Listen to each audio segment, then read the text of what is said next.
খা, বেশি করে খা, দুটো আজকে সব খাবো। যাই রে, পেটে মনে হয় একটু সমস্যা হয়েছে রে, আর বেরোইতে পারলাম না। আগে পেটটা খালি করে আসি, কি যে অবস্থা আমার, কি খাইলাম বুঝলাম না। এই মোটু গেছে, জলদি চল জলদি চল। মোটু সাইকেল আজকে পাংচার করে দেবো।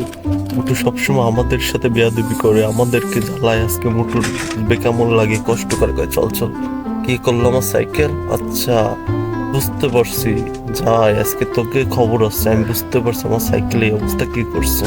থাক এখানে, এই ভিতরেই আছে দুইটা। এই আমার সাইকেল এরকম করছিস? আমি কিছু করি না, আমি কিছু জানি না। এই তুই করছিস? না, আমি কেন করবো, আমি তো দোকানে ছিলাম, আমি কিছু জানি না, আমার কিছু বললেন না। আমি তো এইসব ব্যাপার কি জানি না, আমার সাথে এরকম জ্ঞান করতেছেন। এই তোকে দুইটার খবর আছে, আমার সাথে বেয়াদবি করিস। হুম, চল এবার বাইরে চল, তার আগে তোরে খাওয়াবো। চল, আমার সাইকেল এখন তুই ঠিক করবি। বাইসে গেছিটা আমি বন্ধু, তোমরা লাইক